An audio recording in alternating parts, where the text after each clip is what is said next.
വെട്ടേറ്റ് പോറലേറ്റ് ബോംബേറ്റ് വീഴുന്ന പാവപ്പെട്ട കുഞ്ഞുമക്കളെയും പൊക്കിയെടുത്തുകൊണ്ട് ആശുപത്രിയിലേക്ക് ഓടിയാൽ ആശുപത്രി എന്ന് പറയുന്നത് ജനകീയമാണല്ലോ. അവിടെയുള്ള ആളുകൾക്ക് ആശുപത്രിയോട് കാരുണ്യം തോന്നുമെന്ന് കരുതിയിട്ട് ആശുപത്രിയിലേക്ക് പോയപ്പോൾ ആ ആശുപത്രിയിൽ ബോംബിട്ടിട്ട് നശിപ്പിച്ചു കളയുന്നു. ഇതെല്ലാം നടന്നുകൊണ്ടിരിക്കുമ്പോ നമ്മൾ ആരെങ്കിലും കരുതുന്നുണ്ടോ ഇവരുടെയൊക്കെ ദുആ അല്ലാഹു സ്വീകരിക്കുന്നില്ല എന്ന്? ഒരു കുഞ്ഞ് മരിച്ചു. ആ കുഞ്ഞിനെ ഉമ്മാടെ മുമ്പിൽ വെച്ചിട്ട് ആ കുഞ്ഞിന്റെ നെഞ്ചത്ത് പേന കൊണ്ട് പേരെഴുതുകയാണ് ഇന്ന കുഞ്ഞ് എന്ന്. അപ്പോഴാണ് അടുത്ത മോനെ കൊണ്ടുവരുന്നത് മരിച്ച് ആ മകന്റെ പേരത്തും പേരെഴുതുന്നു. ഇത് കണ്ടിട്ട് പൊന്നുമ്മ പൊട്ടിക്കരയുന്നു.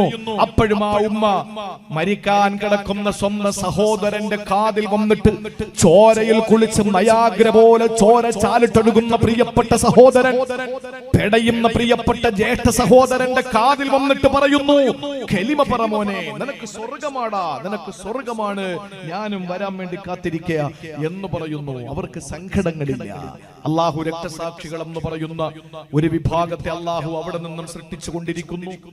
പക്ഷേ ദുആ സ്വീകരിക്കാതെ പോകുമെന്ന് ഇന്നലെയും എന്നോട് ഒരു സഹോദരൻ ചോദിച്ചു. കാസർഗോഡ് ജില്ലയിലുള്ള ഒരു സഹോദരൻ, എന്തിനാ ദുആ രക്കുന്നത്? അദ്ദേഹം ചോദിച്ചു പോയതാണ്, ഈമാന്റെ കുറവല്ല, വിഷമത്തിന്റെ പാരമ്യതയിൽ അദ്ദേഹം ചോദിക്കുന്നു, അള്ളാഹു സ്വീകരിക്കുന്നില്ലല്ലോ ദുആ. ആരാ പറഞ്ഞത്? ആർക്കെങ്കിലും അങ്ങനെ ഒരു ധാരണയുണ്ടോ അള്ളാഹു സ്വീകരിക്കുന്നില്ല എന്ന്? സ്വീകരിക്കും പ്രിയപ്പെട്ടവരെ. എത്രത്തോളം? ദാ ഈ ചുമര് കണ്ടില്ലേ? പോട്ടെ, ആ മുറ്റത്ത് നിൽക്കുന്ന പനയില്ലേ, അതിന്റെ പിന്നിൽ ജൂതന്മാര് വന്ന് ഒളിച്ചിരിക്കും. ഇവിടത്തെ മുസൽമാന്റെ മുമ്പിൽ പിടിച്ചു നിൽക്കാൻ കഴിയാതെ. അന്ന് നമ്മൾ എങ്ങനെയാണ് നമ്മൾ തിരിച്ചറിയുക? ഈ മരത്തിന്റെ പിന്നിലും ഈ വൃക്ഷത്തിന്റെ പിന്നിലും ഈ പാറയുടെ പിന്നിലും ജൂതൻ ഒളിച്ചിരിക്കുന്നു എന്ന് തിരിച്ചറിയുന്നത് എങ്ങനെയാണ്? അന്ന് ഈ പാറകൾ സംസാരിക്കും. എന്റെ വാക്കല്ല, ആകാശത്തിന്റെ മുകളിൽ അർശിന്റെ സിംഹാസനത്തിന്റെ മുകളിൽ സിംഹാസനത്തിന്റെ അധിപനായ അല്ലാഹു റബ്ബുൽ ഇസ്സത്ത് പറയാതെ ഒരു കാര്യം പറയാത്ത ഹബീബായ നബി മുഹമ്മദ് മുസ്തഫ അല്ലാഹുവിന്റെ പ്രവാചകൻ പഠിപ്പിക്കുന്നു, യഖ്തബി അൽ യഹൂദിയ മിൻ വറാഇൽ ഹജരി വശജർ, വൃക്ഷത്തിന്റെയും കല്ലുകളുടെയും പിന്നിൽ ജൂതന്മാർ ഒളിച്ചിരിക്കും. ഫയഖൂൽ ഹജറു വശജറു, ഈ വൃക്ഷവും കല്ലും അതുപോലെ തന്നെ മരങ്ങളും വിളിച്ചു പറയും, യാ അബ്ദുല്ലാഹ് യാ മുസ്ലിം തആൽ ഖൽഫി യഹൂദിയുൻ ഫഖ്തുൽഹു. കല്ല് വിളിച്ചു പറയുന്ന കാര്യമാണ്. CCTV ക്യാമറ വെക്കണ്ട, ആരാ എവിടെ ഒളിച്ചിരിക്കുന്നത് നോക്കാൻ. അള്ളാഹുവിന്റെ റസൂലാ പറഞ്ഞത്, ജൂതന്മാര് കല്ലിന്റെയും വൃക്ഷത്തിന്റെയും പിന്നിൽ ഒളിച്ചിരിക്കുമ്പോ അതുവഴി പോകുന്ന മുസ്ലിമിനോട് പറയും, എന്റെ പുറകിലടാ അവൻ ഇരിക്കുകയാണ്, വന്നിട്ട് അവനെ കൊല്ലടാ എന്ന് പറയും. പ്രകൃതി പോലും ഈ ജൂത പിശാചുക്കൾക്കെതിരാവുന്ന കാലം അള്ളാഹു എത്രയും വേഗം അത് ആജിലാക്കി തരട്ടെ എന്ന് നമുക്ക് ദ്വാരക്കാം. അത് ലോകാവസാനത്തിന്റെ അടയാളമാണ്. അത് ലോകാവസാനത്തിന്റെ അടയാളമാണ്. ഓ, ഇന്ന് സങ്കടപ്പെടുക. ആരാ സങ്കടപ്പെടുന്നത്? അമേരിക്കയുടെ ജോ ബൈഡൻ എന്ന ജോസഫ് ബൈഡൻ, വൈറ്റ് ഹൗസിന്റെ അധിപനായ ജോസഫ് ബൈഡൻ എന്ന ജോ ബൈഡൻ സങ്കടപ്പെടുന്നു. എന്തേ നിങ്ങൾ അവസാനിപ്പിക്കുന്നില്ലേ? ഇസ്രയേൽ ജനതയുടെ ജീവന് വിലയുണ്ട്. ഇതാരാ പറയുന്നത്? നാളിതുവരെ കൊല ചെയ്തപ്പോൾ ഒറ്റപ്പെട്ട ചില സംഭവങ്ങൾക്കപ്പുറത്ത് ഇന്ന് ഇവരെ തിരിച്ചടിക്കാതെ ഇതെല്ലാം കണ്ടും കൊണ്ടും അലിഞ്ഞും വേദനിച്ചും സങ്കടപ്പെട്ടും കഴിഞ്ഞ ഒരു സമൂഹത്തിന് തിരിച്ചടിക്കണമെന്ന ഓർമ്മ വന്നപ്പോൾ, തിരിച്ചടിക്കാൻ തുടങ്ങിയപ്പോൾ കരച്ചു തുടങ്ങി നാടിന്റെ നാനാഭാഗങ്ങളിൽ നിന്ന്. ചില കേന്ദ്രങ്ങളൊക്കെ പൊട്ടിക്കരയുന്ന കണ്ടാൽ ഇത്രയും നാൾ ഇവനൊക്കെ എവിടെയായിരുന്നു എന്ന് നമ്മൾ ചിന്തിച്ചു പോകും. ഈ ഏഴംകുളത്തെ ഒരു വീട്ടിൽ നിങ്ങളുടെ പ്രിയപ്പെട്ട ഭാര്യ നിങ്ങളുടെ കുഞ്ഞിന് പാല് കൊടുത്തുകൊണ്ടിരിക്കുമ്പോൾ, പാല് കൊടുക്കാൻ ഞങ്ങൾ അനുവദിക്കൂല എന്ന് പറഞ്ഞ് ഏഴംകുളത്തെ വീട്ടിലേക്ക് കയറി വന്നിട്ട് ഏതെങ്കിലും ഒരു കശ്മലൻ, ഏതെങ്കിലും ഒരു കലാപകാരി ആ നിങ്ങളുടെ ഭാര്യയുടെ സ്തനത്തിന്റെ മുമ്പിൽ ചെന്നിട്ട് തടഞ്ഞിട്ട് പറയുന്നു, കുഞ്ഞിന് പാല് കൊടുക്കാൻ സമ്മതിക്കൂല എന്ന് പറഞ്ഞാൽ നിങ്ങൾ എന്താ ചെയ്യാ? ഞാനാണെങ്കിൽ മണ്ട അടിച്ച് പൊട്ടിച്ചു കളയും. ഇതല്ലേ ഹമാസിന്റെ ആളുകൾ ചെയ്യുന്നുള്ളൂ. വാപ്പാക്ക് സുഖമില്ലാന്നറിഞ്ഞിട്ട് വാഹനത്തിലെടുത്ത് കിടത്തിയിട്ട് ആശുപത്രിയിലേക്ക് കൊണ്ടുപോകുമ്പോ ആ ആശുപത്രിയിലേക്ക് കൊണ്ടുപോകുന്ന ആംബുലൻസിനെ തടഞ്ഞു നിർത്തിയിട്ട് കൊണ്ടുപോകാൻ അനുവദിക്കൂല എന്ന് പറഞ്ഞാൽ ഇവിടെ നിന്ന് തിരുവനന്തപുരം മെഡിക്കൽ കോളേജിലേക്ക് കൊണ്ടുപോകാൻ വേണ്ടിയിട്ട് ഇവിടെ നിന്ന് ഏനാത്ത് വഴി കൊട്ടാരക്കര വഴി ആശുപത്രിയിലേക്ക് കൊണ്ടുപോകാൻ വേണ്ടി ഏഴംകുളത്ത് നിന്ന് വാഹനമെടുക്കുന്ന ആംബുലൻസിനെ വഴിയിൽ കൊണ്ടുവന്ന് തടഞ്ഞു നിർത്തിയിട്ട് കൊണ്ടുപോകാൻ സമ്മതിക്കില്ല എന്ന് പറഞ്ഞാൽ നിങ്ങൾ എന്താ ചെയ്യാ? ഡോറ് തുറന്ന് വെളിയിലിറങ്ങിയിട്ട് അവനെ ഉന്തിത്തള്ളി മാറ്റിക്കിട്ട് നിങ്ങൾ വാഹനം മുമ്പോട്ട് കൊണ്ടുപോകൂലേ? ഇതല്ലേ ചെയ്യുന്നുള്ളൂ ഫലസ്തീനികൾ. അവരിനിയും അനുഭവിക്കണമെന്നാണോ പറയുന്നത്? കണ്ടാൽ ഞാൻ സോഷ്യൽ മീഡിയ തുറക്കാൻ പറ്റാത്ത അവസ്ഥ. കാരണം മക്കളുള്ളവർക്ക് അതിന്റെ വേദന അറിയൂ. ഞാൻ പറഞ്ഞു വന്നത്, ഇതൊക്കെ കാണുമ്പോ നമ്മൾ വിചാരിക്കും അല്ലാഹു സ്വീകരിക്കുന്നില്ലയോ, അല്ലാഹു ഉത്തരം തരുന്നില്ലയോ, അല്ലാഹു നമ്മുടെ ദുആ സ്വീകരിക്കുന്നില്ലയോ. ആ ഒരു ചിന്ത നിങ്ങൾക്ക് വേണ്ട. ഇന്നേ വരെ തമാശയ്ക്ക് പോലും അസത്യത്തിന്റെ ലാഞ്ചനാതരങ്ങളിൽ നിന്ന് അടർന്നു വീഴാത്ത ആമിനയുടെ പൊന്നുമോനെ അബ്ദുള്ളയുടെ തങ്കക്കുടമേ, ലോകത്തുള്ള കോടാന കോടി വിശ്വാസികളുടെ ഹൃദയാന്തരാളങ്ങളിലെ രാജകുമാരാ, الأمينة الصادقة روحي فدا أحمد مجتبى نبي الثقلين إمام المتقين نبي محمد مصطفى അവിടുന്ന് പറയുകയാണ്, ഇന്നമാ തുൻസറു ഹാദിഹിൽ ഉമ്മ, ഈ ഉമ്മത്തിനെ അല്ലാഹു സഹായിക്കും. ഇന്നമാ തുൻസറു ഹാദിഹിൽ ഉമ്മ, ഈ ഉമ്മത്തിനെ അല്ലാഹു സഹായിക്കും ബിൽഉഫാഇഹിം, ഇവിടെയുള്ള പാവപ്പെട്ട ബലഹീനന്മാരെ കൊണ്ടാ അല്ലാഹു സഹായിക്കുക. മല്ലന്മാര് ശക്തന്മാരിലൂടെയല്ല അല്ലാഹു ഉമ്മത്തിനെ സഹായിക്കുന്നത്. ഈ സമുദായത്തിലെ ബലഹീനന്മാരിലൂടെയാണ് അല്ലാഹു ഉമ്മത്തിനെ സഹായിക്കുന്നത്. എങ്ങനെയാണ് ഈ ബലഹീനന്മാരായ ഈ ഉമ്മത്തുകളെ കൊണ്ട് സഹായിക്കുന്നതെന്നറിയോ? ബിദഅവാതിഹിം, അവരുടെ ദുആ കൊണ്ട്, വസലവാതിഹിം, അവരുടെ നിസ്കാരങ്ങൾ കൊണ്ട്, വഇഖ്ലാസിഹിം, അവരുടെ ആത്മാർത്ഥത കൊണ്ടാണ് അല്ലാഹു ദുആ സ്വീകരിക്കുന്നത്. ഈ ഉമ്മത്തിനെ സഹായം എന്തുകൊണ്ടാ? ഇവിടത്തെ ശണ്ഡീകരിക്കപ്പെട്ട, അടിച്ചമർത്തപ്പെട്ട, പീഡിപ്പിക്കപ്പെട്ട, മർദ്ദിക്കപ്പെട്ട ഒരു സമൂഹത്തിന്റെ ദുആ കൊണ്ടാ, അവരുടെ നിസ്കാരം കൊണ്ടാ, അവരുടെ ഇഖ്ലാസ് കൊണ്ടാണ് എന്ന് ഹബീബായ നബി മുഹമ്മദ് മുസ്തഫ. ശൈത്താൻ പോലും തൊടൂലല്ലോ ഇഖ്ലാസ് ഉള്ളവനെ. നേരത്തെ ഞാൻ പറഞ്ഞല്ലോ, മലക്ക് എഴുതൂല. കാരണം മലക്കിനറിയാൻ പറ്റില്ല ഇഖ്ലാസ്. ശൈത്താൻ പിഴപ്പിക്കില്ല, കാരണം ശൈത്താൻ അറിയില്ല. ശരീരയിച്ച ഒരിക്കലും ഇഖ്ലാസിനെ മാറ്റിമറിക്കില്ല, കാരണം ബോഡിക്ക് അറിയാൻ പറ്റില്ല, ജഡികേച്ചയ്ക്ക് അറിയാൻ പറ്റില്ല. ശൈത്താന് പോലും പേടിയാണ് മുഖ്ലിസീങ്ങളെ. അല്ലാഹനെ അറിയേണ്ട വിധം അറിഞ്ഞവനെ, സ്വർഗത്തിന് വേണ്ടി ഇബാദത്തെടുക്കുന്നവന്റെ കാര്യമല്ല, നരകത്തെ പേടിച്ചുകൊണ്ട് ഇബാദത്തെടുക്കുന്നവന്റെ കാര്യമല്ല.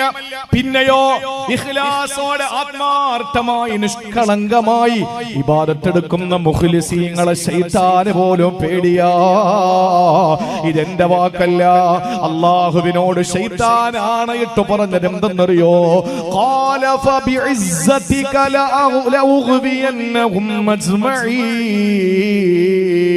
സൂറത്ത് സ്വാദ് 82-ാമത്തെ ആയത്ത് നിങ്ങളുടെ തൊന്ന് നോക്കണേ.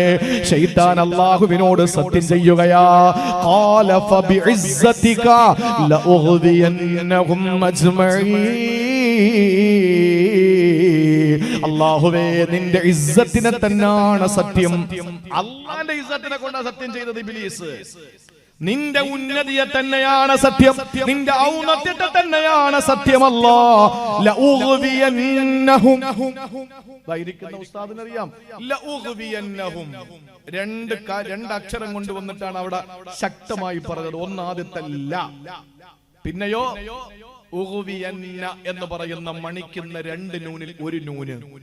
അങ്ങനെ രണ്ട് അക്ഷരങ്ങൾ കൊണ്ടുവന്ന് ശക്തിപ്പെടുത്തുന്നതിന് പുറമെ അല്ലാഹുവിന്റെ ഇസ്സത്തിനെ കൊണ്ട് സത്യം ചെയ്തിട്ട് ശൈത്താൻ പറയുന്നു അജ്മഈൻ, എല്ലെണ്ണത്തിനെ ഞാൻ പഴപ്പിക്കും, എല്ലെണ്ണത്തിനെ ഞാൻ പഴപ്പിക്കും. ആ സമയം അല്ലാഹു തിരിച്ചു പറഞ്ഞ എന്താണെന്നറിയോ? എന്റെ ഏഴംകുളത്തുകാരാ, അല്ലാഹു തിരിച്ചു പറഞ്ഞത് എന്തെന്നറിയോ? എടോ ശൈത്താനെ, എടോ പിശാചേ, എടോ റജീമേ, ശപിക്കപ്പെട്ടവരെ, നീ ആണയിട്ട് പറഞ്ഞല്ലോ സർവരെയും പഴപ്പിക്കുമെന്ന്. എന്നാൽ എടോ ഇല്ലാ ഇബാദല്ലാഹിൽ മുഖ്ലസീൻ, ഇഖ്ലാസോടെ എനിക്ക് ഇബാദത്ത് എടുക്കുന്ന എന്റെ ദാസന്മാരെ തൊടാൻ പറ്റൂല. നിനക്ക് തൊടാൻ പറ്റൂല. ഇഖ്ലാസ് ഉള്ളവനെ പഴപ്പിക്കാൻ ഒരു ശൈത്താനും കഴിയൂല സഹോദരങ്ങളെ. അതുകൊണ്ട് നമ്മൾ അള്ളാനെ മനസ്സിലാക്കേണ്ടത്, പടച്ചവനെ തിരിച്ചറിയേണ്ടത്, അള്ളാഹുവിന് വേണ്ടി ഇബാദത്ത് എടുക്കേണ്ടത് അവന്റെ സംതൃപ്തിക്ക് വേണ്ടി, ഇഖ്ലാസിന് വേണ്ടിയാകണം. അള്ളാഹു തൗഫീഖ് തരട്ടെ. ഇനി ഞാൻ പറയുന്നത് പ്രിയപ്പെട്ട സഹോദരങ്ങളെ, നാളെ പരലോകത്തിലേക്ക് പോകുമ്പോ ദുനിയാവിന്റെതൊക്കെ ഇവിടെ നിൽക്കട്ടെ. ഇത്രയും പറഞ്ഞ ദുനിയാവിന്റെ കാര്യമാണ്, ഇത്രയും പറഞ്ഞ ദുനിയാവിന്റെ ദീനിന്റെ കാര്യം. ഇനി പറയാൻ പോകുന്ന ഏതാ? ആഖിറത്തിന്റെ കാര്യം. അവിടെ എന്തില്ല? ദീനുമില്ല, ദുനിയാവും ഇല്ല. ദീനുണ്ടോ? സ്വർഗത്തില് ദീനുണ്ടോ? അവിടെ ഇൽമിന്റെ മജ്ലിസ് ഉണ്ടോ? അവിടെ നിസ്കാരം ഉണ്ടോ? അവിടെ നോമ്പുണ്ടോ? ഒന്നുമില്ല. ഞാനിപ്പോ എങ്ങനെ പറയാ? ഇത് ലൈവാ. നാളെ ഈ നിരീശ്വരവാദികൾക്ക് പിന്നെ ഇത് കിട്ടുന്ന നല്ല ഒരു അവരിങ്ങനെ നോക്കിയിരിക്കാൻ. അങ്ങനെയെങ്കിൽ ഇതൊക്കെ ഒന്ന് 10 അക്ഷരം പഠിക്കട്ടെ. അൽഹംദുലില്ലാ. ഒരുത്തി എന്റെ ഒരു സ്ത്രീ, ഞാൻ അവളുടെ പേരൊന്നും പറയുന്നില്ല, പലരും എനിക്ക് ഇങ്ങനെ അതിന്റെ ലിങ്ക് അയച്ചുകൊണ്ടിരിക്കുക. എന്നെ പറ്റി ഞാൻ എവിടെ പ്രസംഗിക്കുവോ ആ പ്രസംഗിക്കുന്നതിന്റെ പ്രസക്ത ഭാഗം എടുത്തിട്ട് ഇങ്ങനെ നമ്മളെ പറ്റി കുറ്റം പറയുന്ന ഒരുത്തി, ഒരു മുസ്ലിം നാമധാരിയാണ്. അവൾ ഇപ്പോ മതം മാറിയിട്ട് അവള് നിരീശ്വരവാദിയായി അവൾ ഇങ്ങനെ കഴിയാൻ. അവൾ ഇങ്ങനെ പറഞ്ഞുകൊണ്ടിരിക്ക. ഈ പണ്ട് കഅബാലത്തിൽ കയറി ഒരുത്ത മൂത്രമൊഴിച്ചു. കഅബയെ കയറി മൂത്രമൊഴിച്ചപ്പോ ആളുകൾ വടിയും തടിയുമായിട്ട് ഓടിക്കൂടി. അപ്പൊ ഇയാൾ ഒഴിച്ച ആള് പറഞ്ഞു, നിങ്ങൾ എന്നെ അടിച്ചോ, പക്ഷെ ഞാൻ എന്തിനു മൂത്രമൊഴിച്ചോ എന്ന് ചോദിച്ചിട്ടാണ് അടിക്കാരെന്ന് പറഞ്ഞു. അപ്പൊ ആളുകൾ ചോദിച്ചു, നീ എന്തിനാടാ കഅബയെ കയറി മൂത്രമൊഴിച്ചത്? അപ്പൊ അയാള് പറയാ, ലോകത്ത് അറിയപ്പെടണമെങ്കിൽ നല്ലത് വല്ലതും ചെയ്യണം, അതെന്നെ കൊണ്ട് പറ്റൂല. അപ്പൊ ഏറ്റവും വലിയ തോന്നിയാസം കാണിച്ചാൽ ലോകത്ത് അറിയപ്പെടാൻ പറ്റും. അതാണ് ഞാനിപ്പോ ഇത് കാണിക്കാൻ ഉദ്ദേശിച്ചത്. ഞാൻ കഅബയിൽ കയറി മൂത്രം ഒഴിച്ചത് ലോകത്ത് അറിയപ്പെടാൻ വേണ്ടിയിട്ടാണ്, നന്മ ചെയ്യാൻ എന്നെ കൊണ്ട് പറ്റൂല എന്നതുപോലെ നമ്മൾ ഇങ്ങനെയുള്ള പെണ്ണുങ്ങളൊക്കെ രംഗപ്രവേശം ചെയ്യുമ്പോ നമ്മൾ എന്താ ചെയ്യാ? ഇവരെയൊക്കെ പേരെടുത്ത് വെച്ചിട്ട് അവൾ അങ്ങനെ പറഞ്ഞില്ലേ, അവക്ക് ഇതാണ് മറുപടി എന്ന് പറയുമ്പോ ഈ കേൾക്കുന്ന ആളുകളിലേക്ക് അതെന്തായിരിക്കും അവള് പറഞ്ഞത്, ഉടനെ അവളെ പേരടിച്ചു നോക്കിയിട്ട് യൂട്യൂബ് കയറിയിട്ട് അവളുടെ ആ പറഞ്ഞത് കേൾക്കുക. അപ്പൊ അവക്ക് റീച്ച് കൂടിയിട്ട് അവക്ക് ശാപ്പാടടിക്കാം, അവക്ക് ആഹാരം കഴിക്കാം. അങ്ങനെ നീ പണിയെടുത്ത് ജീവിച്ചാൽ മതി. നീ പണിയെടുത്ത് ജീവിച്ചാൽ മതി. നെതർലാൻഡിൽ ഒരു വൃത്തികെട്ടവൻ ഇരിപ്പുണ്ട്. ഇവിടെ പറയാൻ പറ്റുമെന്ന് എനിക്കറിയില്ല. നാളെ നബിദിന സമ്മേളനമാണ്. നബിദിനം കഴിഞ്ഞുവെങ്കിലും നബിദിനത്തിന്റെ ആ സമ്മേളനം ചില സാങ്കേതിക കാരണങ്ങൾ കൊണ്ട് ഡേറ്റിന്റെ വിഷയത്തിൽ 2 മേഖലകൾ കൂടി ഒരുമിച്ച് ഭരണിക്കാവിൽ നടത്തുന്ന ഫലസ്തീൻ ഐക്യദാർഢ്യ സമ്മേളനവും നബിദിന മഹാസമ്മേളനവും. നബിദിനം കഴിഞ്ഞെങ്കിലും നബിദിനത്തിന്റെ പ്രസക്തി തീരുന്നില്ലല്ലോ. അപ്പൊ അതുകൊണ്ട് വലിയൊരു പരിപാടിയാണ്. അവിടെ ആക്കുമ്പോൾ നമുക്ക് ഓപ്പൺ ആയിട്ട് പറയാൻ കഴിയും. ഒരു മഹല്ലാകുമ്പോ പറയുന്നതിന് പരിമിതിയുണ്ട്. നെതർലാൻഡിൽ അടച്ചിട്ട ഒരു മുറിക്കകത്തിരുന്ന്, അടച്ചിട്ട കണ്ണാടി കൂട്ടിനകത്തിരുന്നിട്ട് അഷ്റഫുൽ ഖൽക്കിനെ പറ്റി ഇങ്ങനെ മോശം പറയുന്ന ഒരു വൃത്തികെട്ടവനുണ്ട്. ഉമ്മഹാത്തുൽ മുഅ്മിനീങ്ങളെ പറ്റി പറയുന്നത് കേട്ടാൽ കൈയില്ലാത്തവരെ കൈവച്ചിട്ട് അവനെ അടിക്കാൻ തോന്നും. കാരണം ഇത് രാജ്യം വേറെയല്ലേ, ഈ രാജ്യത്തെ എന്തുവാ പോലെ ആർക്കും ആരെയും പറയാലോ, അങ്ങനെ ഒരു കാര്യമുണ്ടല്ലോ. പക്ഷേ എന്റെ പ്രിയപ്പെട്ട സഹോദരങ്ങളെ, അഷ്റഫുൽ ഖൽക്കിനെയും ആരംഭപൂവായ പ്രവാചകന്റെ പ്രിയ പത്നിമാരെയും പറയുന്ന ഒരുത്തനും നല്ലതുപോലെ മരിച്ചു പോയിട്ടില്ല. അവനൊക്കെ അനുഭവിക്കേണ്ടത് അനുഭവിച്ചിട്ടേ പോയിട്ടുള്ളൂ. ഇന്നലകളുടെ ചരിത്രം അതാണ്. അപ്പൊ അതുകൊണ്ട് ഞാൻ പറയാൻ, എന്റെ പ്രിയപ്പെട്ട സഹോദരങ്ങളെ, ആഖിറത്തിന്റെ കാര്യം ഞാൻ പറയാ. ദുനിയാവും ദീനും ദുനിയാവും ഒക്കെ ഇവിടെ ഉള്ളൂ.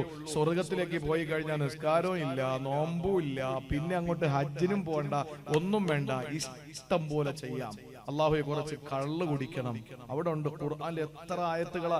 നീ എവരൊക്കെ അത് പറയുന്നു എന്ന് വെച്ചിട്ട് നമുക്ക് ഖുർആന്റെ ആയത്തിനെ ഹൈഡ് ചെയ്ത് വെക്കാൻ പറ്റുമോ? അല്ലടോ, കള്ളാറുണ്ടടോ. ഇവിടെ കള്ളു കുടിക്കാത്തവൻ അള്ള കള്ളു കൊടുക്കും. ഇവിടെ പട്ട് ധരിക്കാത്തവൻ അള്ളാഹു അവിടെ പട്ട് കൊടുക്കും. ഇവിടെ സ്വർണം ധരിക്കാത്ത ആണുങ്ങൾക്ക് അവിടെ അള്ള സ്വർണം കൊടുക്കും. അതിൽ ഒരു സംശയവും ഇല്ല. അത് ഞങ്ങളുടെ വിശ്വാസമാണ്, അത് ഞങ്ങളുമായി ബന്ധപ്പെട്ട കാര്യമാണ്. അപ്പോ ദുനിയാവിന്റെയും ദീനിന്റെയും കാര്യം ഇഖ്ലാസിന്റെ വിഷയത്തിൽ, അള്ളാഹുവിനെ തിരിച്ചറിയാനുള്ള വിഷയത്തിൽ ഇതാണ് എങ്കിൽ ഇനി നിങ്ങൾ ആഖിറത്തിലേക്ക് വരൂ. അള്ളാഹുവിന്റെ അനന്തമായ അവസാന ലോകം ആഖിറമുണ്ടല്ലോ. ഹബീബായ നബി തങ്ങൾ പറയുകയാണ്, മഹാനായ ഉബൈദ് ബിൻ ഉമൈർ റളിയല്ലാഹു തആല അൻഹു റിപ്പോർട്ട് ചെയ്യുന്നതായിട്ട് കാണാം, യുഹ്ശറുൻ നാസു യൗമൽ ഖിയാമ, നാളെ ആഖിറത്തിൽ പരലോകത്ത് അല്ലാഹു ഒരുമിച്ച് കൂട്ടുന്നത് എങ്ങനെയെന്നറിയോ?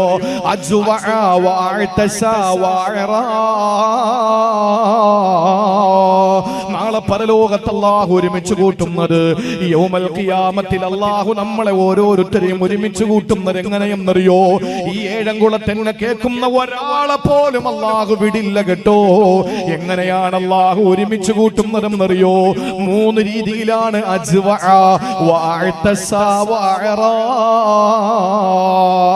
ഒന്നാമതായിട്ട് റസൂല് പറയുന്നു വല്ലാത്ത വിശപ്പായിട്ടാണ് പരലോകത്ത് നമ്മൾ വരിക. എന്ത് വിശപ്പാ നമുക്ക്! ആ വിശപ്പോടുകൂടി പരലോകത്ത് നമ്മൾ എത്തപ്പെടുകയാ. ദാഹമാണ്, പൈദാഹം അടക്കാം, വെള്ളം കിട്ടാൻ ഒരു തുള്ളി ജലപാനം ചെയ്യണമെന്ന മോഹമാണ് കൽബിൽ വരുന്നത്. ദാഹിച്ച് പരവശരായി വിഷം നൊട്ടിയ വയറുമായിട്ട് പരലോകത്ത് വരുമ്പോൾ ഒരു നൂൽബന്ധം പോലെ കാണൂല, ഒരു നൂൽബന്ധം പോലും ഉണ്ടാവൂല. പിറന്നത് എങ്ങനാണോ അങ്ങനെയാണ് പരലോകത്ത് വരിക. ആ സമയത്ത് അല്ലാഹുവിന്റെ റസൂല് പറയുന്നു, ഫമൻ അത്അമ ലില്ലാഹ്, അല്ലാഹുവിന് വേണ്ടി ആരാണോ ഇവിടെ ഭക്ഷണം കൊടുത്തത്, അല്ലാഹുവിന് വേണ്ടി ആരാണോ ഇവിടെ ഭക്ഷണം കൊടുത്തത്, അശ്ബഅഹുല്ലാഹ്, അല്ലാഹു അവരെ വയറ് നിറപ്പിക്കുന്നതാ. പ്രിയപ്പെട്ട സഹോദരങ്ങളെ, അണ്ടർലൈൻ കൊടുത്ത് നിങ്ങളൊന്ന് ശ്രദ്ധിക്കണേ. ആരെല്ലാരും ആഖിറത്തിൽ വരുന്നത് വിശന്നിട്ടാണ് വരുന്നത്. അങ്ങനെ വിശന്ന് വരുന്ന എല്ലാവർക്കും അല്ലാഹു ഭക്ഷണം കൊടുക്കൂല. ആ പരലോകത്ത് ഒരു ചാൻ മുകളിൽ കപ്പിജ്വലിച്ച് നിൽക്കുന്ന അരുണന്റെ കിരണമേറ്റുകൊണ്ട് ചെമ്പുത്തറ താപം കൊണ്ട് വിറയ്ക്കുമ്പോൾ ആർക്കാണല്ല ഭക്ഷണം കൊടുക്കുന്നതെന്നറിയോ? ഈ ഭൂമിയിൽ വെച്ച് പാവപ്പെട്ടവന് ഭക്ഷണം കൊടുത്തത് ആരാണോ, അത് പേരിന് വേണ്ടിയിട്ടല്ല. 1 കിലോ പഞ്ചസാരയും 2 കിലോ പച്ചരിയും 250 ചായപ്പൊടിയും 1 കിലോ സവാളയും 1/2 കിലോ കൊച്ചുള്ളിയും 250 വെളുത്തുള്ളിയും കൊടുത്തിട്ട് സെൽഫി എടുത്തിട്ട് ഫേസ്ബുക്കിലിട്ട് ഞാൻ വലിയ ധർമ്മിട്ടനാണ്, ഞാനിങ്ങനെ ഒരുപാട് കൊടുക്കുന്നവനാണെന്ന് കാണിക്കുന്നവനെ, നിനക്ക് ആഖിറത്തിൽ ഭക്ഷണമല്ല തരൂലടാ. അല്ലാഹു ആഖിറത്തിൽ ഭക്ഷണം കൊടുക്കുന്നത് ആർക്കെന്നറിയോ? മൻ അത്അമ ലില്ലാഹ്. ഇവിടെ ആരാണോ ഭക്ഷണം അല്ലാഹുക്ക് വേണ്ടി കൊടുക്കുന്നത്, അല്ലാഹുക്ക് വേണ്ടി കൊടുക്കുന്നത്, സൈനുൽ ആബിദീൻ തങ്ങളെ നിങ്ങൾ കേട്ടിട്ടുണ്ടോ? മഹാനായ പ്രവാചകന്റെ പൊന്നുമോള് ഫാത്തിമ റളിയല്ലാഹു അൻഹയുടെ പൊന്നുമോൻ ഹുസൈന്, അവരുടെ പൊന്നുമോനാണ് സൈനുൽ ആബിദീൻ എന്ന പേരിൽ അറിയപ്പെടുന്നത്. സഹോദരങ്ങളെ, അലി ഇബ്നു ഹുസൈൻ എന്നാണ് പേര്. ആ അലി ഇബ്നു ഹുസൈൻ എന്നറിയപ്പെടുന്ന സൈനുൽ ആബിദീൻ തങ്ങളുടെ കാലഘട്ടത്തിൽ പാവപ്പെട്ട ഒരാളും പട്ടിണി കിടക്കൂല. ആരാണ് ഭക്ഷണം കൊണ്ടുവയ്ക്കുന്നതെന്ന് അറിയുന്നില്ല. പക്ഷേ വീട്ടുമുറ്റത്ത് സുഭിക്ഷമായ ഭക്ഷണം പ്രതീകരിക്കാറുണ്ട്. അത് വാരി വാരി ആവേശത്തോടെ പാവങ്ങൾ തിന്നുമായിരുന്നു. ഇതാരാ കൊണ്ടുവയ്ക്കുന്നതെന്ന് ആർക്കും അറിയില്ല. ഇന്നത്തെ പോലെ CCTV ക്യാമറകളൊന്നും ഇല്ലല്ലോ. ആ സമയത്ത് സഹോദരാ, ഈ ഭക്ഷണം കൊണ്ടുവച്ചതെന്ന് ആരും അറിയുന്നില്ല. പക്ഷേ സൈനുൽ ആബിദീൻ തങ്ങൾ മരിച്ചു. മരണപ്പെട്ടതിന്റെ പിറ്റേ ദിവസം മുതൽ പാവങ്ങൾക്ക് ഭക്ഷണമില്ല. അപ്പോഴാണ് അറിയുന്നത്, റബ്ബേ, ഇന്നലെ വരെയും പാവപ്പെട്ടവന്റെ വീട്ടുമുറ്റത്ത് ഭക്ഷണം വെച്ചത് സൈനുൽ ആബിദീൻ തങ്ങളാണോ? മരണപ്പെട്ട് മയ്യത്ത് കെട്ടിൽ കിടക്കുമ്പോ കുളിപ്പിച്ചവര് പറയാ, സൈനുൽ ആബിദീൻ തങ്ങളെ മയ്യത്ത് കുളിപ്പിച്ചപ്പോ ആ കുളിപ്പിക്കുന്നവര് കണ്ടുവത്രേ, ഈ 2 തോളിന്റെ ഭാഗത്ത് കറുത്ത കായ്പാണ്, പാടാണ്, അടയാളമാണ്. എന്തുകൊണ്ടാണ്? വർഷങ്ങളോളം ഭക്ഷണം ചുമന്ന് കൊണ്ട് നടന്നതിന്റെ പാടാണ്. ശരീരത്തിന്റെ തോളിന്റെ ഷോൾഡറിന്റെ ഭാഗത്ത് സൈനുൽ ആബിദീൻ തങ്ങൾ കൊടുത്തത് ലോകം അറിഞ്ഞില്ല. 1 കിലോ നേന്ത്രപ്പഴം വാങ്ങിയിട്ട് 100 പേരെ വിളിച്ചു കൂട്ടിയിട്ട് 1000ങ്ങളുടെ മൊബൈലിൽ പിടിച്ചിട്ട് 10,000 പേര് ഷെയർ ചെയ്ത് 1 ലക്ഷം കമന്റുകൾ വന്നിട്ട് എന്തിനാണ് ചാരിറ്റി നടത്തുന്നത്? പ്രിയപ്പെട്ട സഹോദരങ്ങളെ, കൊടുക്കുന്നത് ആരും അറിയണ്ട, അല്ലാഹുക്ക് വേണ്ടിയാകണം. ആ പടച്ചവന് വേണ്ടി ആര് ഭൂമി ലോകത്ത് ഭക്ഷണം കൊടുക്കുന്നുണ്ടോ, അഷ്റഫുൽ ഖൽഖ് പറയുന്നു, അശ്ബഅഹുല്ലാഹ്, ആഖിറത്തിൽ വിശന്നു വരുന്നവൻ അല്ലാഹു ഭക്ഷണം കൊടുക്കുമെന്ന് മുഹമ്മദ് മുസ്തഫ. അല്ലാഹുക്ക് വേണ്ടി കൊടുക്കണം, അല്ലാതെ ആളുകളെ കാണിക്കാൻ വേണ്ടിയിട്ട് കൊടുക്കരുത്. ചില ആളുകളെ കാണിക്കാൻ വേണ്ടി കൊടുക്കും. അത് വേണ്ട, അത് വേണ്ട. നമ്മൾ ഭക്ഷണം കൊടുക്കണം. ഇവിടെ ഭക്ഷണമൊന്നുമില്ലല്ലോ 5 ദിവസവും. ഇല്ല വേണ്ട, ഞാൻ ചോദിച്ചെന്ന് ഇല്ല. അത് എല്ലാം കൂടെ ചെയ്യാൻ പറ്റുമോ? 1 രൂപ പിരിവില്ലാത്ത ചില സ്ഥലങ്ങളിലൊക്കെ അവസാനം ഭക്ഷണമൊക്കെ കൊടുക്കും. ഈ ഭക്ഷണം കൊടുക്കുന്നതൊക്കെ നല്ലതാണ്. മുഹീദ്ദീൻ ഷേഖ് റളിയല്ലാഹു അൻഹു പറഞ്ഞ എന്താണെന്നറിയോ? എന്റെ സഹോദരിമാർക്ക് കൂടെ ഞാൻ പറയാം, വീട്ടുമുറ്റത്ത് ആരെങ്കിലും വന്ന് ഭക്ഷണം കഴിക്കാൻ വിശന്നിട്ട് ദാഹിച്ചിട്ട് ആരെങ്കിലുമൊക്കെ വീട്ടുമുറ്റത്ത് വന്നിട്ട് കോളിംഗ് ബെല്ലടിക്കുമ്പോ അകത്തുനിന്ന് ഇങ്ങനെ നോക്കിയിട്ട് അകത്ത് നിന്ന് പറയും, ഇവിടെ ആരും ഇല്ല, ഇവിടെ ആരും ഇല്ല. ശരിയാ, മനുഷ്യനായിട്ടുള്ള ആരും അവിടെ ഉണ്ടാവൂല, ഉണ്ടെങ്കിൽ കൊടുക്കൂലേ? ഈ അകത്ത് നിന്ന് പറഞ്ഞത് അർത്ഥം മനുഷ്യനല്ല. അത് തന്നെയാണ്. സഹോദരിമാരെ, ആര് വന്നാലും നിങ്ങൾ 1 ഗ്ലാസ് പച്ചവെള്ളം കൊടുക്ക്, അല്ലെങ്കിൽ നിങ്ങൾ ഒരു നേരത്തെ ഭക്ഷണം കൊടുക്കുക. നിങ്ങൾക്ക് എന്ത് പ്രയാസം ഉണ്ടെങ്കിലും പ്രിയപ്പെട്ട സഹോദരങ്ങളെ, എന്തെല്ലാം ദുഃഖങ്ങൾ നമുക്കുണ്ടാവും. ഭർത്താവിന്റെ ജോലി, ഭാര്യയുടെ അസുഖം, മക്കളുടെ വിദ്യാഭ്യാസം, കടം, ഇതൊക്കെ ഉണ്ടെങ്കിൽ എന്താ മരുന്നെന്നറിയോ? അതിനുള്ള മരുന്ന് എന്താണെന്നറിയോ?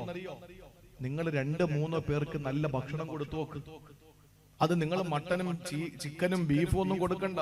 ബീഫ് ഒലത്തിയതും ചിക്കൻ കൊണ്ടാട്ടവും ഓടിച്ചിട്ട് പിടിച്ച് വേവിച്ചതും അതൊന്നും കൊടുക്കണ്ട. നിങ്ങൾ ചെയ്യേണ്ടത് എന്താ? വയറ് നിറച്ച് പച്ചരി ചോറും പച്ചമുളക് ചമ്മന്തിയും കൂടെ കൊടുക്ക്. ബക്കറ്റ് എടുക്കാം, ബക്കറ്റ് പറഞ്ഞിട്ടെടുക്കാം. നിങ്ങൾ വന്നോളി, എന്തായാലും പ്രായമുള്ളവരെ ബഹുമാനിക്കണം. ഇൻഷാ അല്ലാഹ് ആ ബക്കറ്റ് നിങ്ങളെ മുമ്പിൽ കൊണ്ടുവരും. ഇൻഷാ അല്ലാഹ് സാധാരണ ചെറുപ്പക്കാരെ എടുക്കുന്നത്. ഈ പാവപ്പെട്ട മനുഷ്യൻ നിങ്ങളെ മുന്നിൽ ഈ ബക്കറ്റ് വരുമ്പോ 16,000 ഇന്ന് 25,000 രൂപ വേണം. ഒന്നും കൂടെ തീരാ. നാളെ പിന്നെ EP ഉസ്താദാണ്. അപ്പൊ ഇൻഷാ അല്ലാഹ് കവർ ലാസ്റ്റ് കൊടുത്താൽ മതി. അപ്പോ ഈ ബക്കറ്റില് നല്ലൊരു ഹദിയ അകമഴിഞ്ഞ് നിങ്ങളെ സഹായിക്കണം. ഇടുന്ന നീയത്ത് നിങ്ങൾക്കേ അറിയുള്ളൂ. അള്ളാഹു അത് സാധിപ്പിച്ചു തരും. അള്ളാഹ്ക്ക് കടം കൊടുക്കും. നമ്മൾ ആർക്കെങ്കിലും കടം കൊടുത്താൽ പിന്നെ അവനെ നോക്കണ്ട വഴിക്ക്. നമ്മൾ ആർക്കെങ്കിലും കടം കൊടുത്താൽ പിന്നെ സകല മന്ത്രവാദിമാരുടെ അടുത്ത് പോയി മഷിയിട്ട് നോക്കിയാൽ പോലെ ഇവനെ കാണാൻ പറ്റൂല. ഇവനെ വിളിക്കുമ്പോഴൊക്കെ സ്വിച്ച് ഓഫ് ആയിരിക്കും, അല്ലെങ്കിൽ വിളിച്ചാൽ എടുക്കൂല. നമ്മൾ വേറെ നമ്പറിൽ നിന്ന് വിളിച്ചാൽ ചാടി എടുക്കും. എന്നിട്ട് അവൻ പറഞ്ഞ ലുഹാ നിസ്കാരത്തിലായിരുന്നു, തഹജ്ജുദ് നിസ്കാരത്തിലായിരുന്നു, ബദരിയത്ത് ഓതിക്കൊണ്ടിരിക്കുകയായിരുന്നു, മൗലിദ് ഓതിക്കൊണ്ടിരിക്കുകയായിരുന്നു, കുതുബിയത്ത് ഓതിക്കൊണ്ടിരിക്കുകയായിരുന്നു, റാത്തി ഓതിക്കൊണ്ടിരിക്കുകയായിരുന്നു എന്നൊക്കെ പറയും. എന്തിനാ? ഞാൻ നല്ലവനാന്ന് അറിയിക്കാൻ വേണ്ടിയിട്ടാ. താപ്പന്മാരാ, ഒരുത്തനെയും ഉടുത്തിരിക്കുന്ന തുണി വിശ്വസിക്കാൻ പറ്റാത്ത കാലമാണ്. പക്ഷെ അള്ളാഹ്ക്ക് കടം കൊടുത്താലോ പലിശ അടക്കം തിരിച്ചു തരും. അതുകൊണ്ട് 100 വെക്കുന്നവന് 10 ഇരട്ടി അള്ളാഹ് തിരിച്ചു തരും. 1000 തിരിച്ചു തരും. 1000 ഇട്ട 10,000 തിരിച്ചു തരും. ഒരു സംശയമില്ല. 500 ഇട്ട 5000 തിരിച്ചു തരും. എത്ര നിങ്ങൾക്ക് വേണം അതനുസരിച്ച് ബക്കറ്റ് ഇട്ടോളി. ബിസ്മില്ലാഹിർ റഹ്മാനിർ റഹീം. തൽക്കാലം എനിക്ക് 1000 മതി, ഞാൻ 100 ഇട്ടിട്ടുള്ളൂ. അള്ളാഹു ബറക്കത്ത്. അല്ല, ഇത്രയും പറയാം, മാവ നോക്കും എത്ര ഇട്ടത്. അപ്പൊ അള്ളാഹു ബറക്കത്ത്. എല്ലാ സ്ഥലങ്ങളിലും പോയി ഒരു പാവപ്പെട്ട മനുഷ്യനെ, ഈ മനുഷ്യനെ ഇത്രയിട്ട് നടത്തിയിട്ട് നിങ്ങൾ കൊടുക്കാതിരിക്കരുത്. പോക്കറ്റിൽ നിന്ന് എടുക്ക്, എല്ലാവരും എടുത്തേ. ഇൻഷാ അല്ലാഹ് എടുക്ക്, പോക്കറ്റിൽ എടുക്ക്, എല്ലാവരും എടുക്ക്. പതുക്കെ പോയാൽ മതി. ഇൻഷാ അല്ലാഹ് സ്ത്രീകളുടെ ഭാഗത്ത് പോകുമ്പോ പൈസ കൊണ്ടുവരാത്തവരുണ്ടെങ്കിൽ സ്വർണ്ണം ഇട്ടാലും കുഴപ്പമൊന്നുമില്ല, നമ്മൾ വിറ്റെടുത്തോളാം, കുഴപ്പമില്ല. അള്ളാഹു ബർക്കത്ത് ചെയ്യട്ടെ. എല്ലാ സ്ഥലങ്ങളിലും പോയി ജാരിയായ സ്വതക്കയിൽ അള്ളാഹു ഉൾപ്പെടുത്തട്ടെ. 500 രൂപ ഒരു വണ്ടി കൊണ്ടുവന്ന് സിറ്റിയിൽ എവിടെയെങ്കിലും വെച്ചിട്ട് പോയി 5 മിനിറ്റ് തിരിച്ചു വന്നാൽ 20 രൂപ ഈ തറവാടക. ഇത്രയും നേരം നമ്മൾ റാഹത്തായിട്ടിരുന്നില്ലേ? പിന്നെ എത്ര ശുക്ർ ചെയ്താലും മതി വരാത്തത് മഴയില്ലായിരുന്നു. ഇന്നലെ എന്റെ പരിപാടി കടക്കലൊരു ഭാഗത്താണ്. അള്ളാഹുയെ മഴ പിടിച്ചിട്ട് അൽഹംദുലില്ലാ, അത് റഹ്മത്തിന്റെ മഴയാണ്. ഉള്ളവർ അൽഹംദുലില്ലാ, അത് തന്നെ സന്തോഷം. നമുക്കിനി കൂടുതലൊന്നുമല്ല. അള്ളാഹ് എന്താ തീരുമാനിക്കുന്നത് അത് തന്നെ നടക്കട്ടെ. നമ്മുടെ ലാ തക്കിൽന അൻഫുസനാ തുറപ്പത്തായിരുന്നു. ഒന്ന് ഞങ്ങളെ ഏൽപ്പിക്കില്ല, നീ എന്താന്ന് വെച്ചാൽ ചെയ്തോ, ഞങ്ങൾക്ക് ഒരു കുഴപ്പമില്ല. ഫെയില് കുല്ലി മുംകിൻ ഔ തർക്കുഹു, നിനക്ക് ഇഷ്ടമുള്ളത് ചെയ്യും, ഇഷ്ടമുള്ളത് ചെയ്യൂല, ഞങ്ങൾ ഒന്നും പറയാനുമില്ല. നിനക്ക് എന്താന്ന് വെച്ചാൽ ചെയ്യാതെ ഒരു കുഴപ്പമില്ല. അങ്ങനെ ആവണം നമ്മുടെ മനസ്സ്. അള്ളാഹു സ്വീകരിക്കട്ടെ. അതുകൊണ്ട് പ്രിയപ്പെട്ട സഹോദരങ്ങളെ, ഞാൻ പറഞ്ഞു വന്നത് അള്ളാഹ്ക്ക് വേണ്ടി ഭക്ഷണം കൊടുക്കണം. ഭൂമിയിൽ ഹിന്ദുക്കൾ കൂടുതലുണ്ടോ ഈ ഭാഗത്ത്? കുറച്ചാ കൂടുതലുണ്ടോ? ഉണ്ട്. ഇവിടെ അമ്പലത്തില് ഉത്സവം നടക്കൂലേ? ഉണ്ടോ? എന്റെ വീട്ടിന്റെ കുറച്ചപ്പുറത്തൊരു അമ്പലമുണ്ട്. കുറച്ചൊരു 100 മീറ്ററും ഇല്ല, 100 മീറ്റർ വരും. അപ്പൊ ഒരു അമ്പലമുണ്ട്. ആ അമ്പലത്തിൽ നിന്ന് ഈ ഉത്സവ സമയമാകുമ്പോൾ നമ്മുടെയൊക്കെ വീടുകളുടെ നോട്ടീസ് ഇടാൻ വേണ്ടി വരും. ഞാനൊരു ദിവസം വീട്ടിലിരിക്കുമ്പോൾ ഒരു നോട്ടീസ് കൊണ്ടിട്ട് പോയി. ഞങ്ങൾ അറിയുന്ന ആളുകളാണ്, വളരെ സ്നേഹത്തോടെ കഴിയുന്നവരാണ് നമ്മളൊക്കെ. അപ്പോ ഈ നോട്ടീസ് ഇങ്ങനെ വായിച്ചു നോക്കിയിട്ട്, പണ്ട് ചെറിയ ഈ വികൃതിയുടെ സമയത്തൊക്കെ നാടകം കേൾക്കാൻ പോയിട്ടുണ്ട് പണ്ട് കൊച്ചിലെ. അതിപ്പോ പ്രസംഗിച്ച് ഒഴിവുള്ള സമയത്ത് പോയി കണ്ടു എന്ന് ആരും പറയണ്ട, പണ്ട. അപ്പൊ അങ്ങനെയൊക്കെ പോയപ്പോ പഴയതുപോലെയൊക്കെ തന്നെയാണോ എന്ന് അറിയാൻ വേണ്ടിയിട്ട് ഇങ്ങനെ നോക്കുമ്പോ ഉണ്ട് ഈ അന്നദാനം. അവരുടെ ഏറ്റവും പ്രധാനപ്പെട്ട ഒരു പരിപാടി എന്താ? അന്നദാനം. അന്നദാനം ഈ ചാപ്പാട് കൊടുക്കുന്നത് അവരുടെ ഭയങ്കര ഒരു ആരാധനയാണ്. അപ്പൊ അതിന്റെ മഹത്വം ഭഗവത്ഗീതയിൽ നിന്നോ അല്ലെങ്കിൽ ഏതോ ഒരു അവരുടെ പ്രമാണത്തിൽ നിന്ന്, വേദഗ്രന്ഥത്തിൽ നിന്ന് ഒരു 4 വരി ശ്ലോകം എഴുതിയിരിക്കുന്നു. ഞാനിങ്ങനെ നോക്കിയപ്പോ നല്ല രസമുണ്ട്. അവരുടെ വേദഗ്രന്ഥത്തിൽ ഭക്ഷണം കൊടുക്കുന്നതിന് പ്രേരണ കൊടുക്കുന്ന ഒരു കാര്യമാണ്. എന്താണെന്നറിയോ അതിനകത്തുള്ളത്? ഗജതരംഗ സഹസ്രം ഗോകുലം കൊടിദാനം കനകരചിത പാത്രം മേദിനി സാഗരാന്തം ഉദയകുല വിശുദ്ധം കോടി കന്യാ പ്രദാനം നെഹി നെഹി ബഹുദാനം അന്നദാന സമാനം. അവരുടെ വേദഗ്രന്ഥങ്ങൾ പഠിപ്പിക്കുന്ന കാര്യമാണ്. ഗജതരംഗ സഹസ്രം 1000 ആനകളും 1000 കുതിരകളും, ഗോകുലം കൊടിദാനം 1 കോടി പശുക്കളും, ഉദയകുല വിശുദ്ധം കനകരചിത പാത്രം ഒരുപാട് സ്വർണപാത്രങ്ങൾ, മേദിനി സാഗരാന്തം സമുദ്രത്തോളം ഭൂമി, കനകരചിത പാത്രം മേദിനി സാഗരാന്തം, ഉദയകുല വിശുദ്ധം കോടിക്കന്യാ പ്രദാനം ഉന്നതകുല ജാതരായ 1 കോടി പെണ്ണുങ്ങൾ. ഇത്രയും ഒരാൾക്ക് കൊടുക്കാൻ കൂട്ടി നോക്കിയേ. കണക്ക് സാറന്മാരുണ്ടെങ്കിൽ പിന്നെ സ്കൂളിൽ പോവേണ്ടി വരൂല. തലച്ചോറ് മരവിച്ചു പോകും ഇത് കൂട്ടാൻ നിന്ന. 1000 ആന 1000 കുതിര, 1 കോടി പശു, 1 കോടി പെണ്ണുങ്ങൾ, സമുദ്രത്തോളം ഭൂമി, സ്വർണപാത്രങ്ങൾ ധാരാളം. സ്വർണപാത്രം ധാരാളം എന്ന് പറഞ്ഞാൽ എണ്ണമറ്റതാണ്, എണ്ണയില്ല. പണ്ടുള്ളവര് പറയും പണം പത്മനാഭന്റെ കയ്യിലാടാന്ന്. പണം പത്മനാഭന്റെ കയ്യിലാടാന്ന് പറയും. ശരിയാ. പിന്നീടാ മനസ്സിലായത് ശ്രീ പത്മനാഭ സ്വാമി ക്ഷേത്രത്തിലാണ് പണം മൊത്തം. 2-3 ചാക്ക്, എ നിലവറ, ബി നിലവറ, സി നിലവറ. കണ്ടിട്ടില്ലേ? ശരിയാണ്. അവിടെ നിന്നും 200 മീറ്റർ പോലും ഇല്ല എന്റെ പള്ളി. ഈ പത്മനാഭ സ്വാമി ക്ഷേത്രത്തിന്റെ അടുത്ത് നിന്ന് 200 മീറ്റർ പോലും ഇല്ല. ഞാൻ പറഞ്ഞു വന്നത്, ഇത്രയും ഒരാൾക്ക് കൊടുക്കുമ്പോ കിട്ടുന്ന പുണ്യം നെഹി നെഹി ബഹുദാനം അന്നദാന സമാനം. നട്ടുച്ച നേരത്ത് വിശന്ന് പൊരിഞ്ഞു വരുന്നവന് പച്ചരിച്ചോറും പച്ചമുളക് ചമ്മന്തിയും പച്ചവെള്ളവും വാഴയിലയിൽ വെട്ടി കൊടുക്കുന്നതിനോളം ആ പ്രതിഫലം കിട്ടൂല എന്നാണ്. എന്ന് പറഞ്ഞാൽ ഏറ്റവും മഹത്വമുള്ളത് അല്പ ചാപ്പാട് കൊടുക്കലാണെന്നാണ് ഹൈന്ദവ പുരാണം പഠിപ്പിക്കുന്നത്. ഗൗസുൽ ആലം മുഹീദ്ദീൻ നിങ്ങൾ പറഞ്ഞ എന്താ? ഫത്തഷ്തുൽ അഅ്മാല കുല്ലഹ. ഞാൻ മൊത്തം അമലുകളെയും പരിശോധിച്ചപ്പോ ഭക്ഷണം കൊടുക്കുന്നതിനേക്കാൾ ശ്രേഷ്ഠമായ ഒന്നും ഞാൻ കണ്ടിട്ടില്ല. അതുകൊണ്ട് നിങ്ങൾക്ക് എന്ത് മുസീബത്തുണ്ടെങ്കിലും 5 പേർക്ക് ഭക്ഷണം കൊടുക്കാന്ന് നീയത്താക്ക്. നേർച്ച അള്ളാഹ്ക്ക് വേണ്ടിയിട്ട്. എന്റെ റബ്ബ് മാത്രം അറിഞ്ഞാൽ മതി. പിന്നെ തിന്നുന്നവനും 500 രൂപ 100 രൂപ വെച്ച് 5 പൊതിച്ചോറ് വാങ്ങിച്ചിട്ട് പാവങ്ങൾക്ക് കൊടുക്കുക. എവിടെയെങ്കിലും പോകുന്ന വഴിയിൽ സാധുക്കൾ ഒരു നേരത്തെ ഭക്ഷണം കഴിക്കാൻ പോയില്ല നിൽക്കുന്നവർക്ക്. എന്നാൽ നമ്മുടെ എല്ലാ മുസീബത്തും മാറി കിട്ടും. അത് അള്ളാഹ്ക്ക് വേണ്ടിയാകണം. എന്നാൽ നാളെ പരലോകത്തു നീ വരുന്നത് ഭൂമിയിൽ അള്ളാഹ്ക്ക് വേണ്ടി കൊടുക്കണമെന്ന് പറഞ്ഞാൽ അവന്റെ തൃപ്തി മാത്രമാണ് ആഗ്രഹിക്കേണ്ടത്. പിന്നെ പറഞ്ഞത് എന്താണ്? പരലോകത്ത് നിങ്ങൾ വരുന്നത് ദാഹിച്ചിട്ടാണല്ലോ വരുന്നത്. റസൂലുള്ള പറയുന്നവ മനസ്സക്കാലില്ല, അള്ളാഹുവിന്റെ വജ്ഹ് മാത്രം ആഗ്രഹിച്ചുകൊണ്ട് ഈ ഭൂമിയിൽ ആരാണോ കുടിക്കാൻ വെള്ളം കൊടുക്കുന്നത്, നാളെ ആഖിറത്തിൽ അല്ലാഹു റബ്ബുൽ ഇസ്സത്ത് ഒരു ചാൻ മുകളിൽ കപ്പിച്ചൊലിച്ച് സൂര്യൻ അതിന്റെ താപം വിസർജിക്കുമ്പോ ആ സമയത്ത് നമുക്ക് ദാഹജലം അല്ല തരുമെന്ന. മൂന്നാമത് പരലോകത്തെ പറ്റി പറഞ്ഞത് അവര് നാളെ പരലോകത്ത് നമ്മൾ പോകുന്നത് നഗ്നരായിട്ടാണല്ലോ.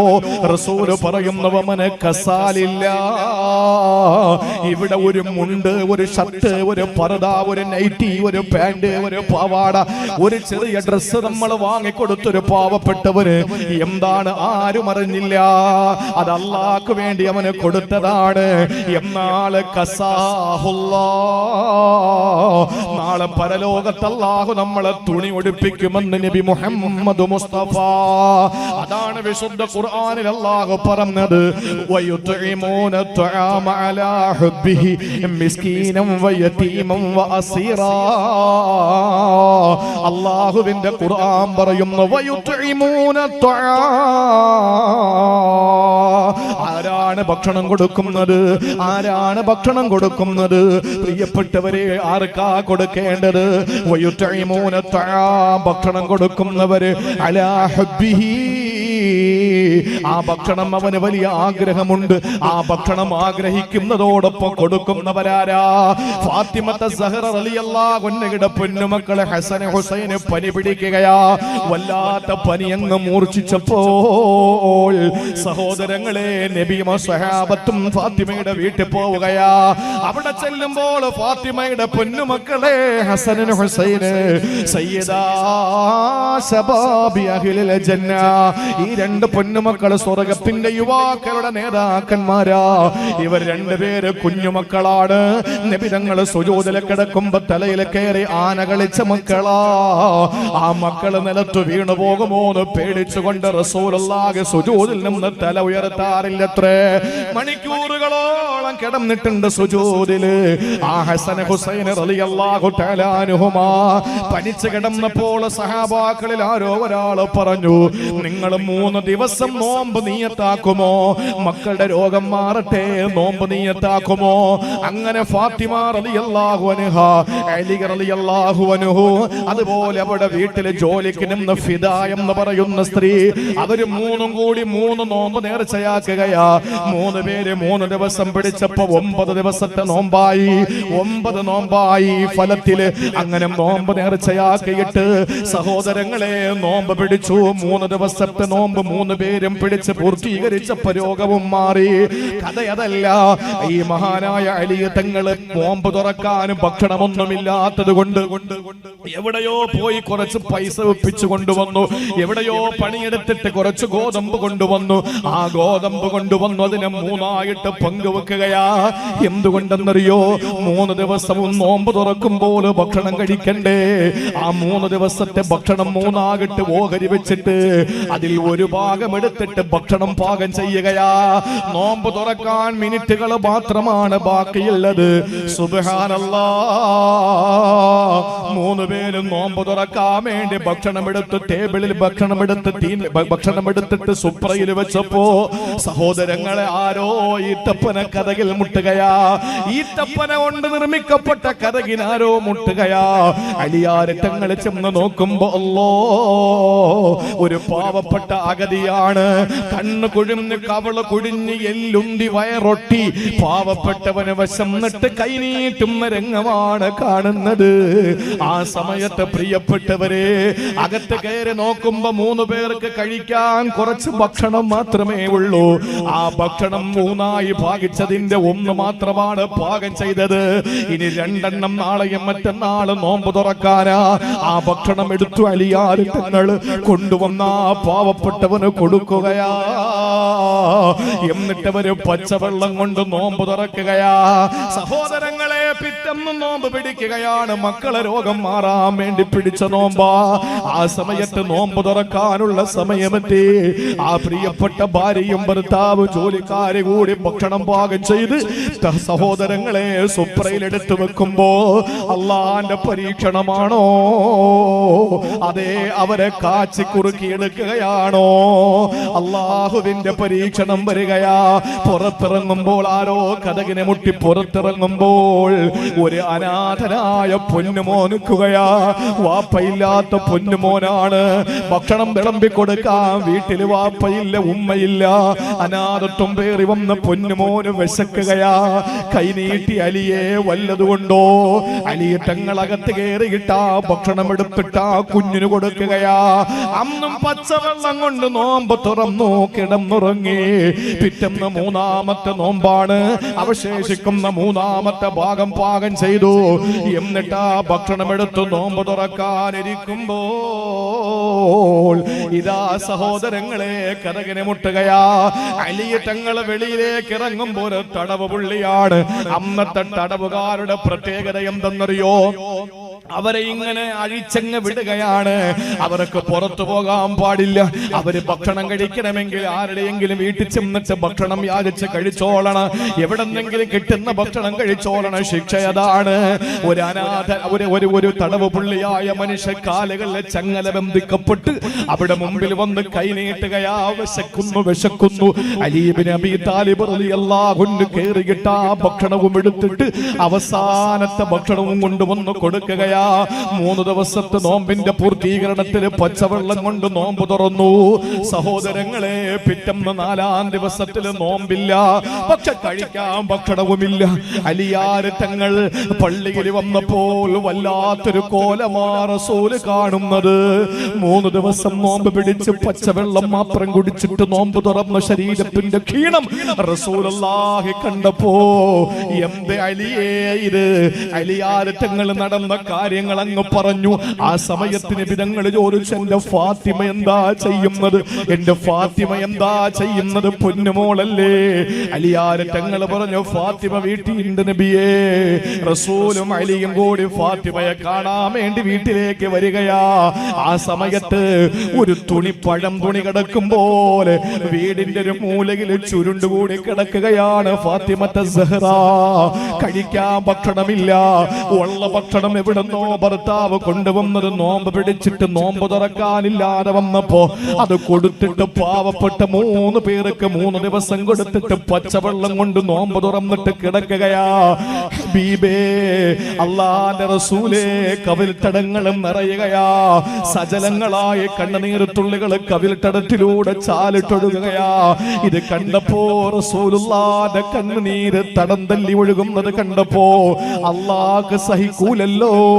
അവിടുന്ന് ജിബ്രീലിനെ പറഞ്ഞു വിടുന്നു, ചെല്ലൂ നബിയേ, ചെല്ലൂ ചെല്ലൂ ജിബ്രീലേ. എന്നിട്ട് നബിയുടെ അടുക്കലേക്ക് ചെല്ലണം. എന്റെ ഹബീബിനോട് ഞാൻ പറയുന്നതെന്ന് പറഞ്ഞു കൊടുക്ക്.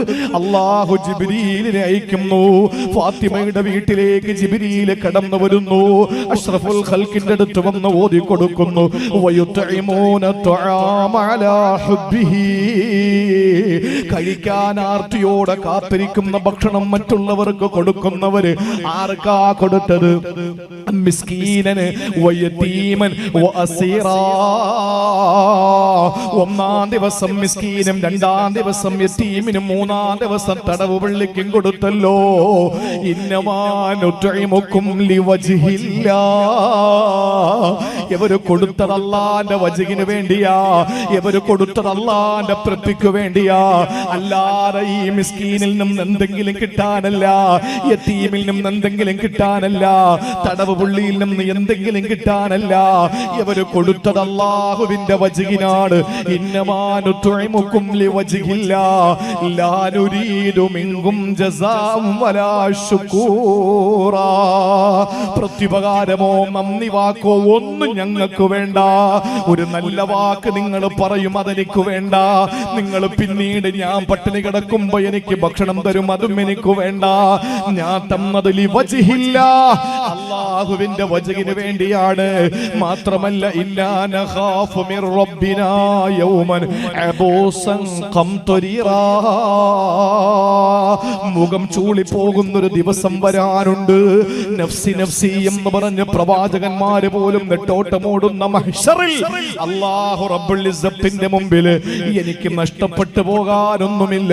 എനിക്ക് കിട്ടുന്നത് അവിടത്തെ മുഖം ചൂളി പോകുന്ന ദിവസത്തിന്റെ ഭയം കൊണ്ടാ ഞാൻ ഇവിടെ കൊടുത്തത്. അല്ലാഹു പറഞ്ഞത് എന്തെന്നറിയോ? ഇതിന് പകരം നബിയെ ഫാത്തിമയ്ക്കും അലിയിനും കൊടുത്തതെന്തെന്നറിയോ? ഫവഖാഹുമുല്ലാഹു ശർറ ദാലികൽ യൗം വലഖാഹും നളറതൻ വസുറൂറാ. അല്ലാഹു അവിടത്തെ ഭീകരമായ, കഠിനമായ, കഠോരമായ നരകത്തിന്റെ ശിക്ഷയിൽ നിന്നവരെ കാക്കുന്നു. വലഖാഹും നളറതൻ വസുറൂറാ. അവർക്ക് സന്തോഷവും പ്രസന്നവദനങ്ങളും അല്ല കൊടുക്കുകയാ. അവർക്ക് സന്തോഷം നൽകുകയാ.